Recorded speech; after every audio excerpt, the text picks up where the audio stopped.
Yeah, I'll tell you a story about that. Well, for people that haven't seen it, this guy, Roddy Piper, the star of this movie, They Live, really watch it because Tell you to watch it when I last night. It's showing you basically the foundation of what we're dealing with. And he finds these sunglasses and he puts them on and he can see what you normally wouldn't see. And he sees a completely different reality. And he sees people that appear human without the glasses. When he puts the glasses on, suddenly they're not human. I watched that and I saw the parallels with what I was saying. And I thought, "Whoa, this is really the way things are." And also when he's looking at the news and the advertising and money saying this is your god and all the subliminal stuff, which I talk about how the subliminal works. But interestingly, years later, Roddy Piper, who's no longer with us, unfortunately, he was a former wrestler. He did an interview about the movie. And he mentioned my name. He says there's the bloke in England called David Icke, who's basically, onto what's happening.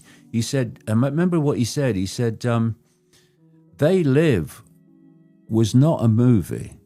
It was a documentary, right? And it was written, and the music, everything about it was produced, directed by a bloke called John Carpenter. And if you look at John Carpenter's history, movie-making history, it's in all these different areas, like the occult and Satanism and all that stuff. And it really did make visual the world that we live in and how the control really works. So the way I work is that when I heard these 12 different people in this 15-day period, my reaction is, what? You know, people think you go, oh, yeah, well, these shape-shifting reptilians, yeah, because he told me. No, you don't work like that. You go, well, that's interesting. What you don't do, unless you know from previous research that it's nonsense, you don't go, ludicrous, get the hell out of here, you know. Get him sectioned. You say, okay, this is strange, but I'm going to put it on the back burner. I'm going to let it sizzle, and I'm going to see if other information comes. If it doesn't, then this is as far as I go. If it does, then eventually I'll go with it. And there comes a point where you've had so much confirmation, and this is what happened to me, so much confirmation from so many different sources, including military sources and intelligence sources of people who are trying to get information out but can't through normal channels, that it crosses your line and you think, this is real, this is happening. And then you go public with it. I went public with it in a book called The Biggest Secret. And in fact, the chapter I introduced this subject. Was that your first book? No, I've written nearly 30 now. Wow, that's but incredible. this was in this came out in 1997. So when did you write your first book? Well, I started writing books in the television days about. The first one I ever wrote was called "It's a Tough Game, Son," which was about how to become a professional footballer and all the pitfalls. Oh, so you haven't gone right into this straight out? No, but it weren't long before I was into this, and so I wrote the book, The Biggest Secret, and the chapter that I introduced it was called "Don't Mention the Reptiles," in quotes, because when I started talking to people, they said, "Oh, don't mention the reptiles." What? They already think you're fucking insane. Well, that's what I spoke to Gareth, because I'd watched a program about the royal bloodline and the Holy Grail, and they were arguing that the Holy Grail wasn't an object, it was a bloodline that they were passing, or it was something to do with the blood. And then we know about the royals and how selective they were about inbreeding. Yeah. So I said to Gareth when we were chatting, I said, when I'd heard you say that, I thought, it doesn't mean that literally about reptiles. He means it's the blue blood, the royal aristocracy blood and the inbreed. And he went, no, I think he does. You'll have to ask him yourself. So I said, we'll have to get him on. Oh, exactly, I do. So I'll get to. Don't let me throw you there. I could throw you with that. I want to get to the royal bloodlines. Yeah, but the point is that to understand what's going on, you have to research an enormous number of interconnected subjects that don't seem interconnected at first hearing, but then you find that they are. And crucially, to understand the shape-shifting reptilians and the scale of the control, you have to understand the nature of reality. And that's something that it's been a constant theme of researching that. So that's what I wanted to ask you. Is the human mind a receiver or a creator? Like, are we tuning into a signal, or are we generating one? Well, the way that I've explained it over the years is, and this I started really going public with this just after the turn of the millennium. This reality we're experiencing is a simulation. It's the equivalent of a virtual reality game. So like, have you seen Ready Player One?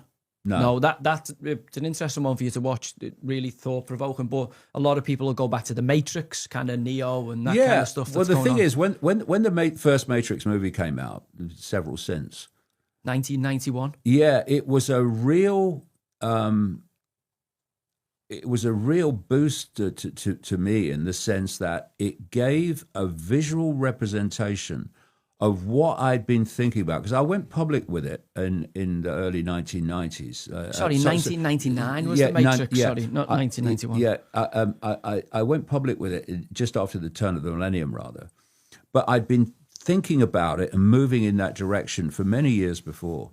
And when I saw the Matrix, I thought, hey, this is the representation that I've been looking for. Because what you can then do when you're trying to explain how you see it is the Matrix in its basic form is a wonderful kind of visual portrayal of what you're talking about, that this is a fake reality. Now, I went public with it, and just after the turn of the millennium, when I thought, okay, it's crossed my line, I'm going to start talking about this, I then started looking for people who were saying the same. And I really only found one that was talking about it in public, and it was a guy called Professor Nick Bostrom. He was at Oxford University at the time. And he was talking about the fact that we live in a simulation. He saw it in a different way that I see it. He said, it was a simulation probably created by humans in the future. Oh, you got to watch Ready Player One. It's right up your street. Is this? Honestly, I'll give that a look. It's unbelievable, and if you'll after you've watched it, text me and let me know right. what you think. I'll give that a look when I get home tonight. But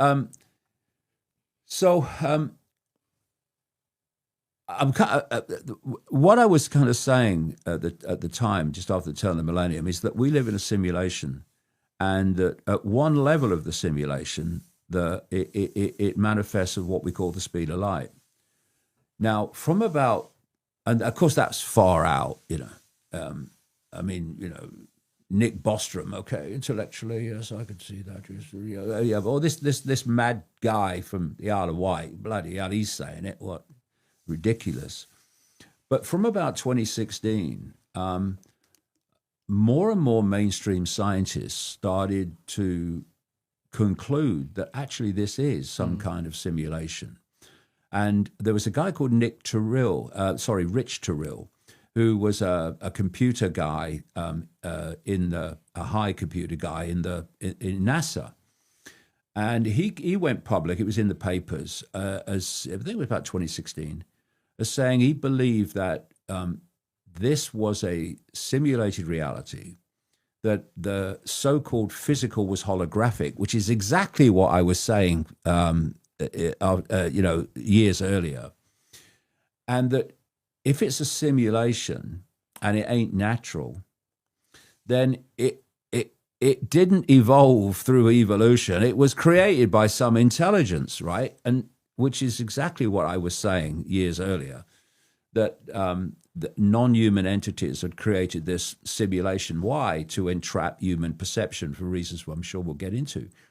So then more and more people in science started to come to the same conclusion. There was a guy called Silas Bean who led a team investigating, is this a simulation, at the University of Bonn in Germany.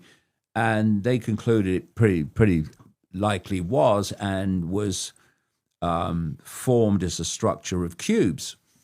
And then there were others. And then in 2021, there was an article in Scientific American, the big mainstream scientific magazine in America, where this academic guy had concluded we are in a simulation, and that the limit of the simulation is the speed of light, which he related to processing speed. One of the things I've been saying since the early 2000s was that what we call the laws of physics are actually the encoded rules of the simulation. So if you're writing a computer game, you as the creator write the codes so that the limits and how the game is played is controlled by the codes. And as this guy was saying in 2021 in Scientific American, what you still don't control and you are limited by is the processing speed involved. And he related the speed of light to the processing speed limit. Anyway, since then, more and more scientists have started talking about the fact that this is a simulation. There was a guy at Portsmouth University, just across the water from me, on the Isle of Wight. He's a physicist guy, and he was in all the papers in 2023, 2024, talking about the fact that this is a simulation. And one of the interesting things he said, because I'd been saying it for years and years before, this nutter who left school at 15 to play football, he said the simulation is information. And that's what I've been saying. This matrix simulation is not a physical construct, because there is no physical. It's just the way we experience it. What it is information. Okay, and so as I looked at the explosion of the technological explosion, the computer explosion, the AI explosion, the digital explosion, I looked at it and I thought, because I've been researching all this stuff about the simulation of reality, I thought this is absolutely mimicking the very reality that we're experiencing. So, probably in this room is Wi-Fi, but where is it? It's shite, the signal. Yeah, it's fucking sky. But where is it? Where is the Wi-Fi? Yeah. It's outside of visible light, so we can't see it.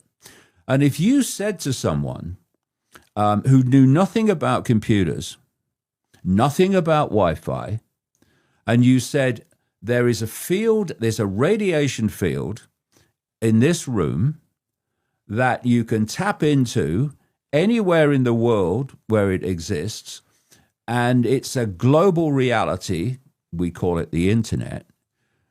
Those that knew nothing about Wi-Fi, nothing about computers, they would say, what? You're freaking mad, mate. Where is it? I can't see it. Now we're back to visible light. People say, well, shape-shifting reptilians and these other entities you say manipulate human society. Why can't I see them? Well, because you can hardly see anything, mate. Hardly see anything. You can only see this narrow band of frequency. Why we'll come to. And this reality that we can only see a tiny band of frequency, like I said earlier, answers so many mysteries. Like when people say, honestly, mate, I saw this UFO and it came out of nowhere and then disappeared into nowhere. Or this entity appeared at the end of the bed and it come out of nowhere and then disappeared into nowhere. And of course, to the conscious programmed reality mind, that is impossible. It's ridiculous. That's just, how can that be? No. Once you are willing, this is why I say it's so important for kids at the earliest age, they can grasp it, to realize they're only seeing a certain band of frequency.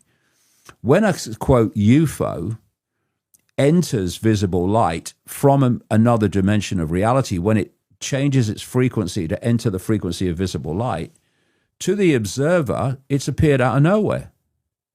And then it goes back into wherever it came from, and to the observer, it's disappeared into nowhere. Same with the entity at the end of the bed. It hasn't disappeared at all. It hasn't appeared out of nowhere. It's entered visible light where you can see it.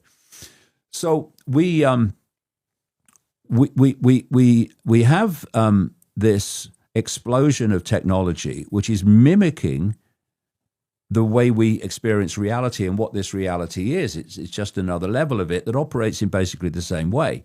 So you have a Wi-Fi field, which is a information encoded in the Wi-Fi field that is the entirety of the internet. And then you get a computer, and it taps into that Wi-Fi field and decodes it onto the screen in a completely different form to how it exists in the Wi-Fi field. The information in the Wi-Fi field suddenly on the screen, decoded by the computer, becomes graphics, moving pictures, podcasts, words, etc. And if you if you give it to a caveman, they'd think it was just pulled out of thin air. They'd be absolutely bamboozled by the technology. So the difference between saying to someone who knows nothing about computers or Wi-Fi that there is this field of information, saying, ridiculous, mate, you're mad.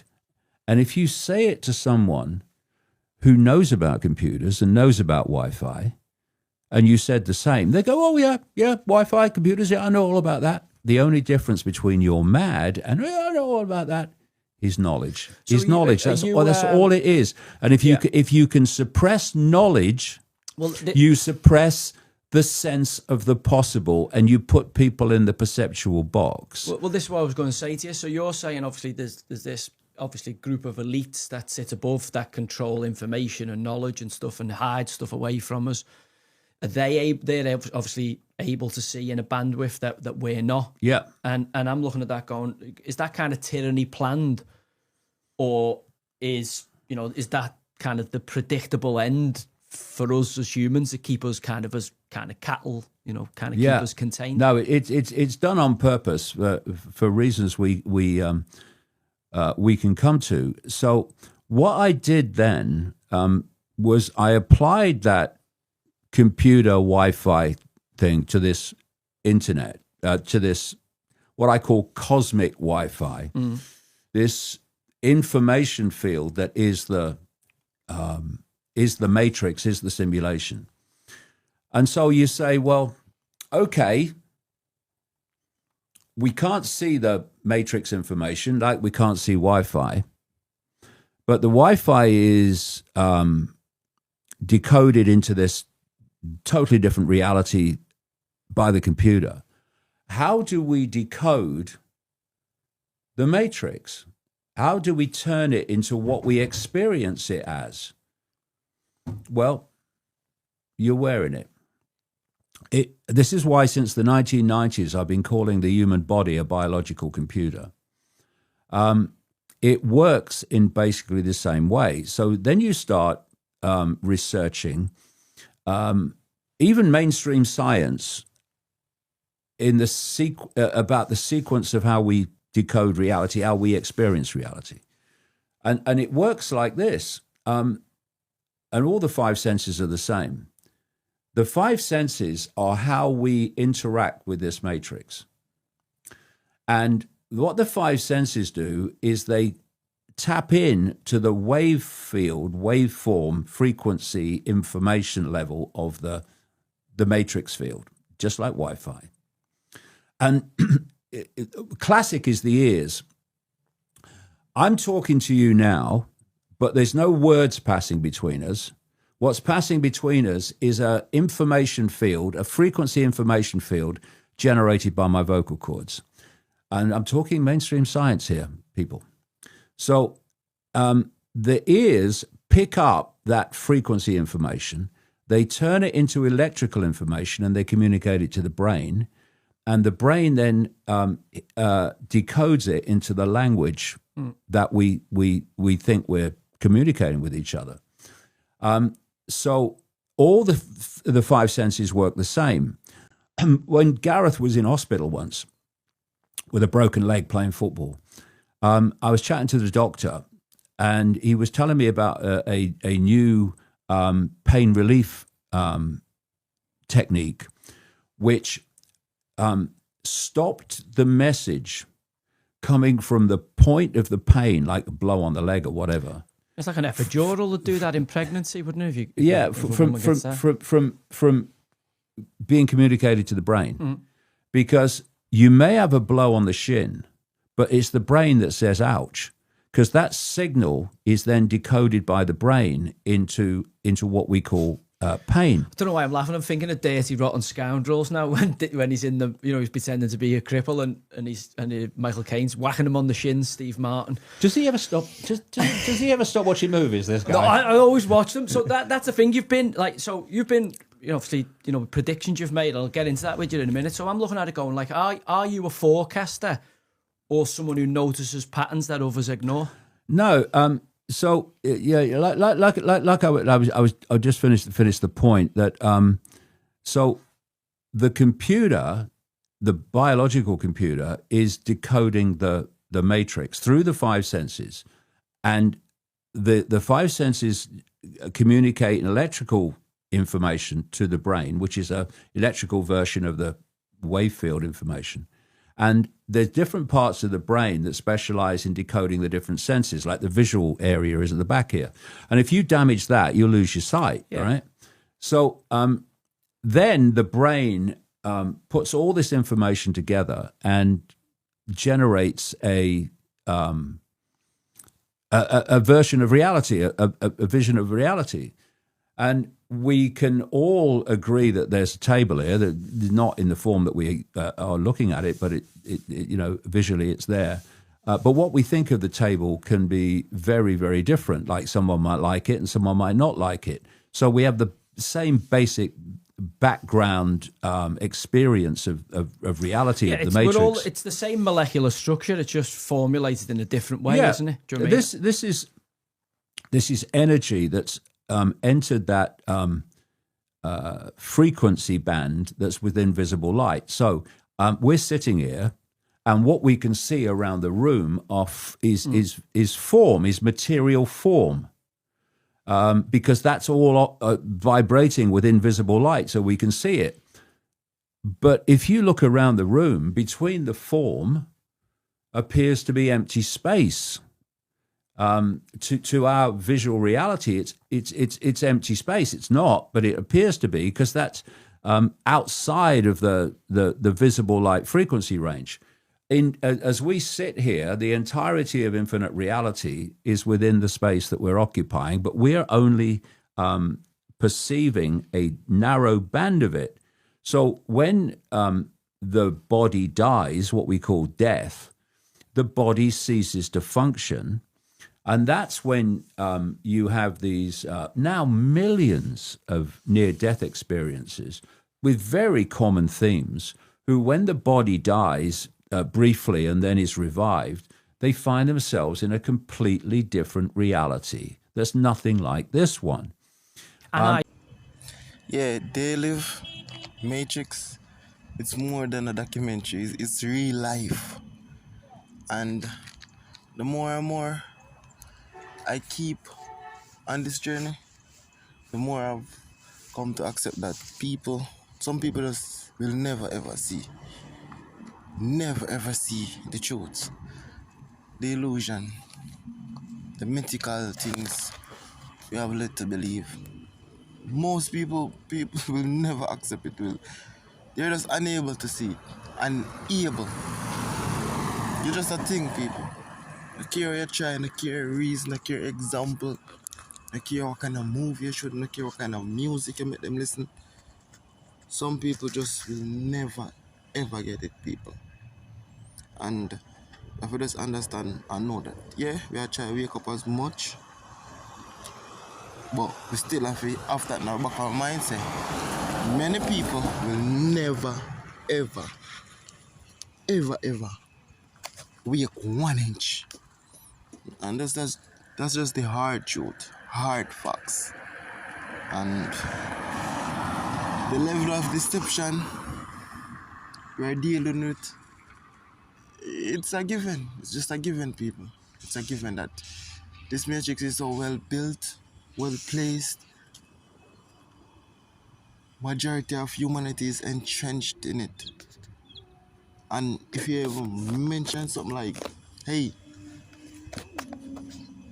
you're living in a matrix, this is all control, it's like you become the enemy. You become public enemy #1 just by asking certain questions, just by suggesting certain points, just by showing people other alternative.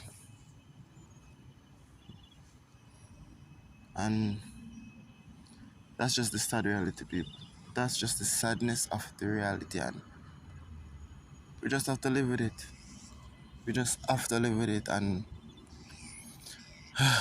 I don't know, people. You see someone text say, oh, in a comment, someone write, how do we escape this matrix? And I don't have no clue, I don't have no idea, I don't know how. I don't know how. I don't know how. All thing I can say, just go and seek out information, go and search, go and, you know, go and dig deep. Go and dig deep in the information and knowledge, people, and don't write off anything. Don't write off any possibilities, because anything is possible, people, in this reality, in this matrix. So you have to have that in your back of your mind too. Nothing is far-fetched anymore. Nothing is out of bounds. Nothing, people. So here we stand, still searching, still questioning, still trying to abolish the illusionist mindset